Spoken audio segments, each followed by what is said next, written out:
الحمد لله والصلاة والسلام على سيدنا محمد وعلى آله وأصحابه أجمعين. الحمد لله والصلاة والسلام على سيدنا محمد وعلى آله وأصحابه أجمعين. أما بعد فأعوذ بالله من الشيطان الرجيم. بسم الله الرحمن الرحيم. فمن شهد منكم الشهر فليصم. صدق الله العظيم. اللهم صل على سيدنا محمد النبي الأمي وعلى آله وأصحابه وسلم. اللهم صل على سيدنا محمد النبي الأمي وعلى آله وأصحابه وسلم. میرے معزز مسلمان بزرگوں، عزیز بھائیوں،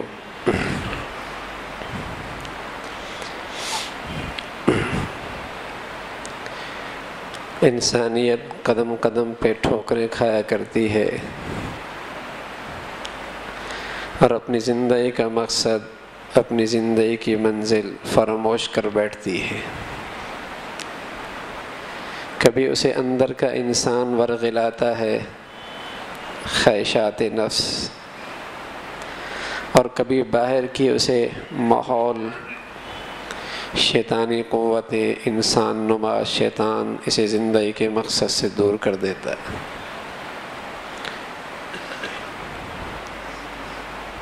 اللہ ارحم الراحمین ہے، وہ ہمیشہ اس انسان کی دستگیری فرماتا ہے. اللہ مہربان ہے، وہ اپنی رحمت سے اس انسان کی ہمیشہ دستگیری فرماتا ہے. کہیں مقصد کو فراموش کر نہ بیٹھے، زندگی کا مقصد کھو نہ بیٹھے، منزل سے کہیں دور نہ چلا جائے. اس کے لیے اللہ نے اسے عقل عطا فرمائی. پھر اس عقل کی روشنی کے لیے اللہ نے انبیاء کا ایک سلسلہ جاری فرمایا کہ مقصد کو پہچانے، منزل کو پہچانے. پھر اللہ کا اس امت پہ تو خاص مہربانی ہے، خاص کرم ہے.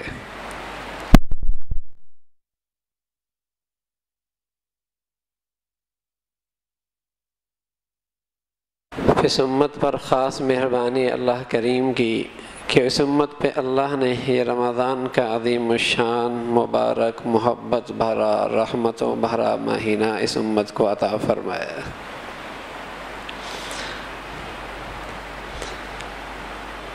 یہ مقدس مہینہ جب آتا ہے تو امت مسلمہ میں ایک تازگی آ جاتی ہے، ایک تازگی آ جاتی ہے. بلکہ سچ یہ ہے کہ اس رمضان کے مقدس مہینے میں مسلمان اس رمضان کی برکتوں کے ذریعے اپنا رشتہ امت مسلمہ سے اور مضبوط کرتا ہے. اور جس گھرانے میں اور جس خاندان میں اور جس سوسائٹی میں اور جس کی زندگی میں یہ رمضان نہیں آتا، وہ عملاً امت مسلمہ سے کٹ جاتا ہے. جس کی زندگی میں یہ رمضان نہیں آیا، جس کے گھر میں یہ رمضان نہیں آیا، جس خاندان اور سوسائٹی میں یہ رمضان نہیں آیا، وہ عملاً اس بات کا اعلان کرتا ہے کہ میرا امت مسلمہ سے کوئی تعلق کوئی نہیں. اس لیے اللہ کے نبی صلی اللہ علیہ وسلم نے ایسے شخص کو بد نصیب فرمایا ہے، بدبخت فرمایا ہے کہ جسے یہ مقدس مہینہ ملے، برکتوں والا، رحمتوں والا، پھر بھی وہ اللہ کا نہ بنے اور پھر بھی اس کی کمائی نہ ہو. میرا نبی بہت کم بد دعائیں دیا کرتے تھے، بہت کم. لیکن ایسے شخص کے لیے بد دعا فرمائی ہے کہ جسے یہ عظیم الشان مہینہ ملے اور پھر بھی اس کی بخشش نہ ہو، یہ بد نصیب ہے، یہ بد نصیب ہے. تو یہ مقدس مہینہ امت مسلمہ کے اندر ایک تازگی پیدا کرتا ہے اور پوری فضا پر اللہ کی رحمت کا ایک شامیانہ لگ جاتا ہے.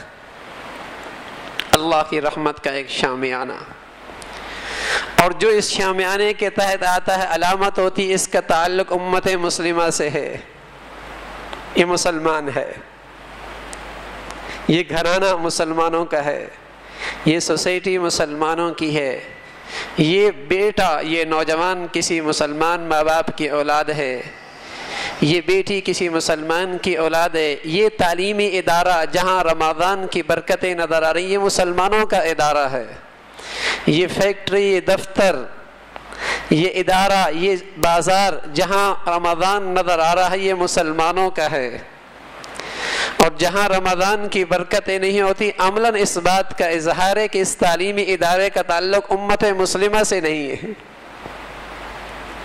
اس بازار کا تعلق مسلمانوں سے نہیں ہے، یہ دفتر فیکٹری مسلمانوں کی نہیں ہے، یہ گھرانہ مسلمانوں کا نہیں ہے، یہ فرد، یہ لڑکا، یہ لڑکی جس کی زندگی میں بلوغت کے بعد رمضان نہیں آیا یہ عملاً اظہار کر رہا ہے کہ مجھے امت مسلمہ سے کوئی تعلق نہیں، میرا اسلام سے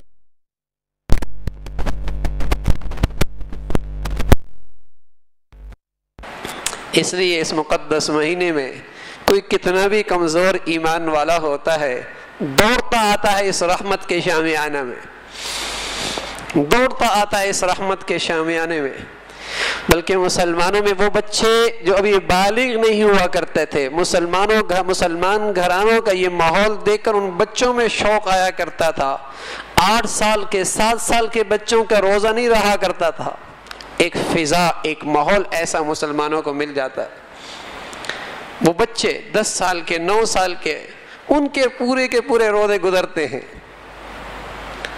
کیونکہ اس گھرانے میں، اس ماحول میں اور فضا میں رمضان آیا ہوتا ہے۔ رمضان یہ ایسی عجیب دولت ہے جس میں 1 سال کے بعد امت کو ایک نئی تازگی نصیب ہوتی ہے، اور مسلمان کے ہر گھرانے کا، ہر فرد کا امت مسلمہ سے رشتہ مضبوط ہوتا ہے کہ میرا تعلق امت محمدیہ، امت مسلمہ سے ہے، اس لیے کہ ان کا قائد، ان کا امام محمد رسول اللہ وہ تو رمضان کا یوں استقبال کر رہے کہ مہینوں پہلے اس کے شوق میں، اس کے اشتیاق میں، اس کے استقبال میں فریادیں کر رہے اللہ سے، مہینوں پہلے اس امت کا امام، اس امت کا قائد، اس امت کا نبی محمد رسول اللہ مہینوں پہلے اس رمضان کے اشتیاق میں، استقبال میں، طلب میں بےتاب ہیں، اللہ کے سامنے فریادیں ہو رہی ہیں، اللہم بارک لنا فی رجب و شعبان و بلغنا رمضان، اے اللہ میرے رجب میں، شعبان میں برکت دے دے اور مجھے رمضان کا مہینہ عافیت سے عطا فرما دے۔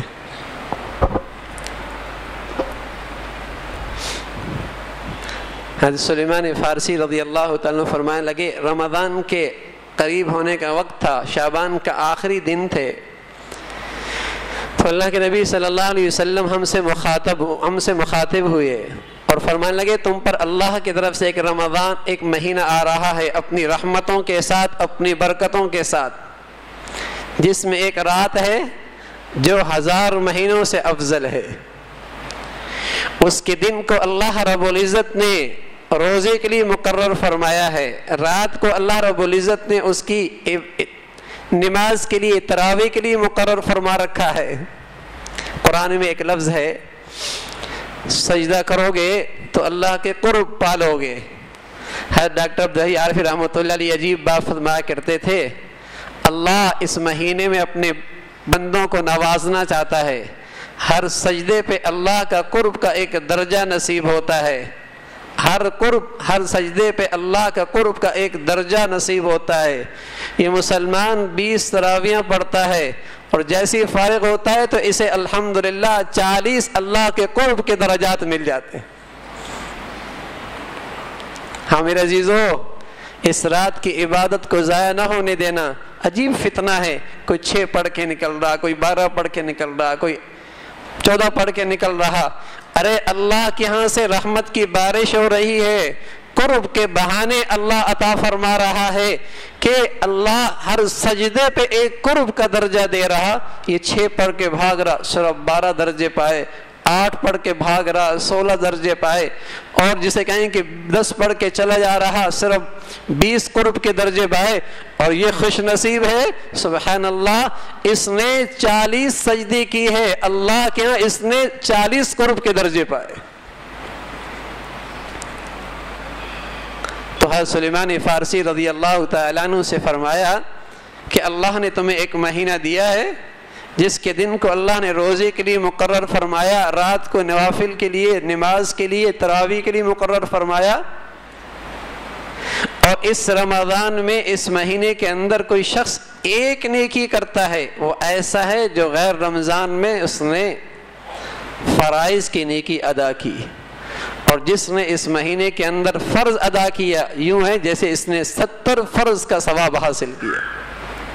یہ رمضان کا مہینہ صبر کا مہینہ ہے, اور پیارے نبی فرمانے لگے صبر کا بدلہ جنت ہے, صبر کا بدلہ جنت ہے.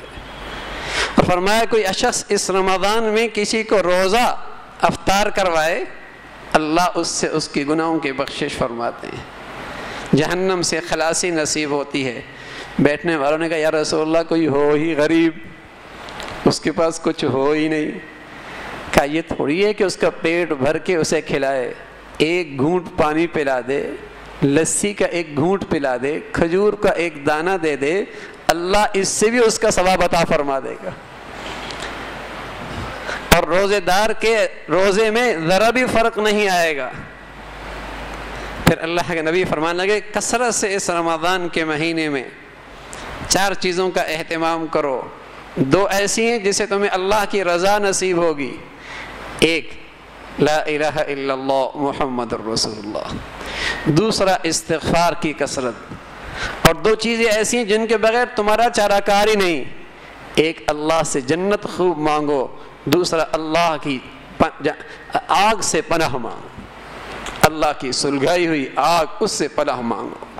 جنت کی طلب کثرت سے ہو, جہنم سے پناہ کثرت سے ہو. پھر اللہ کے رسول صلی اللہ علیہ وسلم فرمانے لگے کوئی شخص اس مبارک مہینے میں افطار کے وقت کسی کو پیٹ بھر کے پانی کھانا کھلائے, اور ایک روایت میں ہے اسے پانی پلا دے, تو اللہ رب العزت اسے میرے حوض کوثر سے پانی پلائے گا. اور یہ ایسی سیرابی ہوگی جنت جانتے ہو, جنت جاتے تک اسے پھر پیاس ہی نہیں لگے گی. یہ غم خواری کا مہینہ ہے, ہمدردی کا مہینہ ہے, اس میں مومن کا رزق بڑھ جاتا ہے. تو ایسا بڑھیا مہینہ آ رہا ہے. ہاں میرے عزیزو, کون کتنا آگے بڑھتا ہے, کون کتنا آگے بڑھتا ہے. اللہ کے رسول صلی اللہ علیہ وسلم فرمایا کرتے تھے اس مہینے میں اللہ تمہارا نیکیوں میں آگے بڑھنا دیکھنا چاہتا ہے. ہے کوئی اس میدان میں ایک دوسرے سے مقابلہ کر کے آگے نکلے؟ ہے کوئی اس شخص؟ میرے عزیزو, اب تو بس اوقات بعض باتیں ایسی ہیں کہ ہماری زندگیاں اس سے اتنی دور ہو گئیں کہ بس اوقات یقین نہیں آتا. لیکن یہ اتنی پکی اور ثابت شدہ بات ہیں کہ ان کو جھٹلانا پوری تاریخ کو جھٹلا دینا ہے. ایسی مضبوط باتیں ہیں. امام ابو حنیفہ رحمۃ اللہ علیہ کے بارے میں آیا کہ وہ ایک قرآن دن میں ختم کرتے, ایک قرآن رات کو ختم کرتے, ایک قرآن تراویح میں ختم کرتے, یوں ایک مہینے میں 61 قرآن ختم کیا کرتے.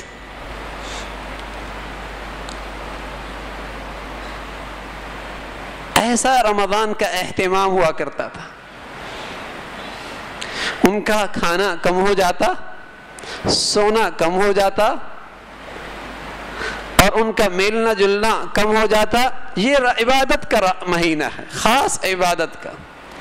یوں تو میرے عزیزو صحیح نیت سے کھانا کھائیں وہ بھی عبادت, صحیح نیت سے کاروبار کریں وہ بھی عبادت, خدمت خلق کا کام ہو صحیح نیت سے کریں وہ بھی عبادت. یہ ساری عبادتیں ہیں, لیکن اصل عبادت وہ ساری عبادتیں اللہ کی خاص رحمت کی وجہ سے, فضل کی وجہ سے, کہ ویسے تو تمہاری زندگی کی ضروریات پوری ہو رہی ہیں, تمہاری زندگی کی خواہشات پوری ہو رہی ہیں، لیکن تم نے نیت ٹھیک کر لی، اللہ نے فضل فرمایا چلو یہ بھی عبادت، یہ بھی عبادت، لیکن اصل عبادت نماز، روزہ، زکوٰۃ، حج، تلاوت، ذکر، تسبیحات، روزے، یہ اصل عبادت ہے۔ تو 11 مہینے ہم مادی زندگی میں الجھے رہے، مادی زندگی میں الجھے رہے۔ یہ مہینہ خاص اس لیے ہے کہ اس براہ راست عبادت میں ترقی ہو، براہ راست عبادت میں ترقی ہو۔ اس لیے اللہ رب العزت نے اس کا انتظام خود فرمایا، دن میں روزہ رکھوایا، رات کو تراویح پڑھوائیں، اور پھر مخلوق سے دور ہونے کے لیے آخری عشرے کا اعتکاف کا اہتمام فرمایا۔ اور رسول اللہ صلی اللہ علیہ وسلم نے فرمایا اس کا پہلا عشرہ رحمت کا ہے، دوسرا عشرہ مغفرت کا ہے، اور تیسرا عشرہ جہنم سے آزادی کا ہے، جہنم سے آزادی کا ہے۔ تو اس مقدس مہینے کے اندر عبادت میں کثرت کرنی ہے، عبادت میں کثرت، اپنی زندگی کے معاملات کو سمیٹ لیا جائے، سمیٹ لیا جائے، اور زیادہ سے زیادہ نوافل کا اہتمام، تہجد کا اہتمام، ذکر کا اہتمام، تلاوت کا اہتمام۔ الحمدللہ سحری میں مسلمان اٹھتے ہیں اور وقت ہوتا ہے، چلو سال بھر تہجد کی توفیق نہیں ہوئی تو رمضان میں اللہ کرے ایک دن بھی تہجد کا ناغہ نہ ہو، پھر مسجد میں تشریف لاتے ہیں، الحمدللہ اشراق تک تشریف رکھیں، اشراق کی نماز پڑھ کے پھر تشریف لے جائیں۔ ایسا اہتمام ہو جائے جب دفتر کے لیے فیکٹری جانے لگے تو گھر میں چاشت کی نماز پڑھ لیں، پھر کچھ ضروری کام سمیٹ کے آ جائیں، اور کوشش فرمائے کہ عصر تک پھر اللہ کے گھر پہنچ جائے، ہاں پھر عصر سے مغرب اللہ کے ذکر میں، عبادت میں مصروف رہیں، پھر نماز پڑھ کے روزہ افطار کر کے پھر چاشت کا، پھر ابابین کا اہتمام ہو جائے، نوافل کا اہتمام ہو، اس لیے کہ یہ مقدس مہینہ آیا ہی عبادت کے لیے ہے، اور پھر اس میں اللہ کے راستے میں خرچ بڑھ جائے۔ حضور علیہ الصلوۃ والسلام کی زوجہ عائشہ رضی اللہ تعالیٰ فرمایا کرتی تھیں، یوں تو میرے نبی بہت سخی تھے، لیکن اس مقدس مہینے میں تو آپ کی سخاوت کا دریا بہا کرتا تھا، اس مقدس مہینے میں تو آپ کی سخاوت کا دریا بہا کرتا تھا۔ سبحان اللہ۔ ہاں میرے عزیزو، سخی حبیب اللہ ہوا کرتا ہے، سخی جنت کے قریب ہوا کرتا ہے، اور سخی کا رزق اللہ بڑھا دیا کرتا ہے۔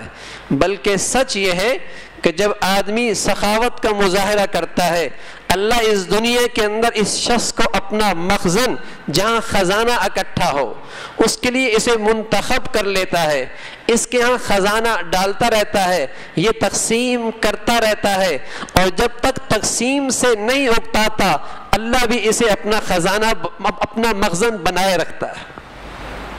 اور جب یہ اپنا اکتاہٹ اس کے اندر آ جاتی ہے، بخل آ جاتا ہے، اللہ کسی اور کا انتخاب فرما لیتے ہیں اور اسے اپنا مخزن بنا لیتے ہیں، پھر یہ توفیق اسے مل جاتی ہے۔ ہاں اللہ اسے اپنا مخزن بنا لیتا ہے سخی شخص۔ تو میرے عزیزو، غریب بھی سخی بن سکتا ہے اپنی حیثیت کے مطابق، ایک دنا کھجور کا، ایک گھونٹ پانی پلانے کا، ایک لقمہ کھلا دینا، ہر شخص سخی بن سکتا ہے اپنی حیثیت سے۔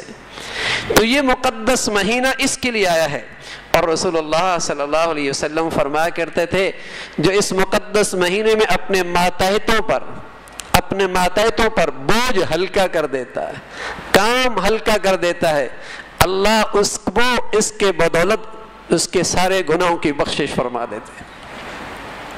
جو اپنے غلاموں کا، اپنے ماتحتوں کا، اپنے ملازموں کا بوجھ ہلکا کر دیتا ہے اس مقدس مہینے میں، اللہ اس کی برکت سے اس کے سارے گناہوں کی بخشش فرما دیتے ہیں۔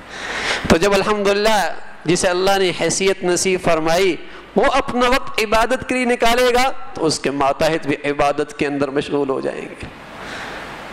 تو دنیاوی کام سمیٹ لیے جائیں اور زیادہ وقت اللہ کی عبادت میں ہو، دن بھی اللہ کرے عبادت میں لگے، رات بھی اللہ کی عبادت، کچھ دیر آرام ہو، ہاں جس قدر کھانا کم ہوگا، اور جس قدر لوگوں سے گفتگو کم ہوگی، اور جس قدر لوگوں سے ملنا کم ہوگا، اور جس قدر رات کو سونا کم ہوگا، سچ عرض کر رہا ہوں اگر یہ سب کچھ اللہ کے لیے ہو تو روحانیت بہت تیزی سے ترقی کرے گی۔ بلکہ سچ یہ ہے کہ اللہ نے یہ مقدس مہینہ آسمان سے اللہ کے ولی بننے کا، اللہ نے آسمان سے نسخہ بھیجا ہے۔ ولایت کاملہ اس مقدس مہینے میں ملا کرتی ہے، اور اللہ نے یہ آسمانی نسخہ آسمان سے بھیجا ہے۔ کون جو چاہے اس مقدس مہینے میں ولایت کے درجے سے سرفراز ہو سکتا ہے، ولی بن سکتا ہے، ولی۔ الا ان اولیاء اللہ لا خوف علیہم ولا هم يحزنون الذین آمنوا وکانوا یتقون، جن پہ غم نہیں ہوتا اور جو خوف زدہ نہیں ہوتے وہ اللہ کے ولی ہوتے ہیں۔ جو غم زدہ نہیں ہوتے اور جو خوف زدہ نہیں ہوتے وہ اللہ کے ولی ہوتے ہیں، اور ان میں دو خوبیاں ہوتی ہیں، ایک ایمان والے ہوتے ہیں اور دوسرا ان کے اندر تقوی ہوتا ہے۔ اور اللہ روزے فرض کر رہا، کتب علیکم الصیام کما کتب علی الذین من قبلکم لعلکم تتقون، روزے اس لیے آئے کہ تمہیں تقوی مل جائے، روزے اس لیے آئے کہ تمہیں تقوی مل جائے۔ تو مطلب یہ ہوا کہ رمضان اس لیے آیا کہ تم اللہ کے ولی بن جاؤ۔ ہاں، رمضان اس لیے آیا کہ تمہیں اللہ ولایت نصیب فرما دے، تم اللہ کے ولی بن جاؤ۔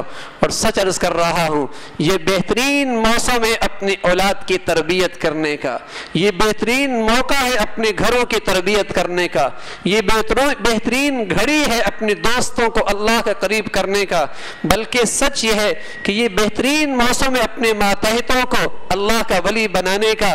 اگر ہر شخص اس کا ذمہ دار بن جائے کہ اللہ نے ایسا بہار کا موسم دے دیا، تھوڑی سی بچوں پہ توجہ دے دیں، تھوڑے سے گھر پہ توجہ دے دیں، تھوڑے سے اپنے ماتحتوں پہ توجہ دے دیں، اور سب کو اللہ کا قرب اور سب اللہ کے ولی بن جائے تو کیسی مبارک فضا بن جائے گی۔ اولاد نہیں مانتی، سر میں درد ہو چکا ہے، گھر والے نہیں مانتے، ہمیشہ طبیعت پہ بوجھ رہتا ہے، ماتحت نہیں سنتے۔ ارے میرے عزیزو، اللہ نے بہار کا موسم دے دیا، اللہ کی رحمت کا شام آنے لگا ہے، اولاد کی تربیت کا اچھا موسم مل گیا ہے۔ انہیں مسجدوں کا عادی بنائیں، گھروں کے اندر دین کا، عبادت کا ماحول بنائیں، فضائیں بدل جائیں گی۔ اللہ مجھے بھی اور آپ کو بھی کہنے سننے سے عمل کی توفیق نصیب فرما دے۔ وآخر دعوانا الحمدللہ رب العالمین۔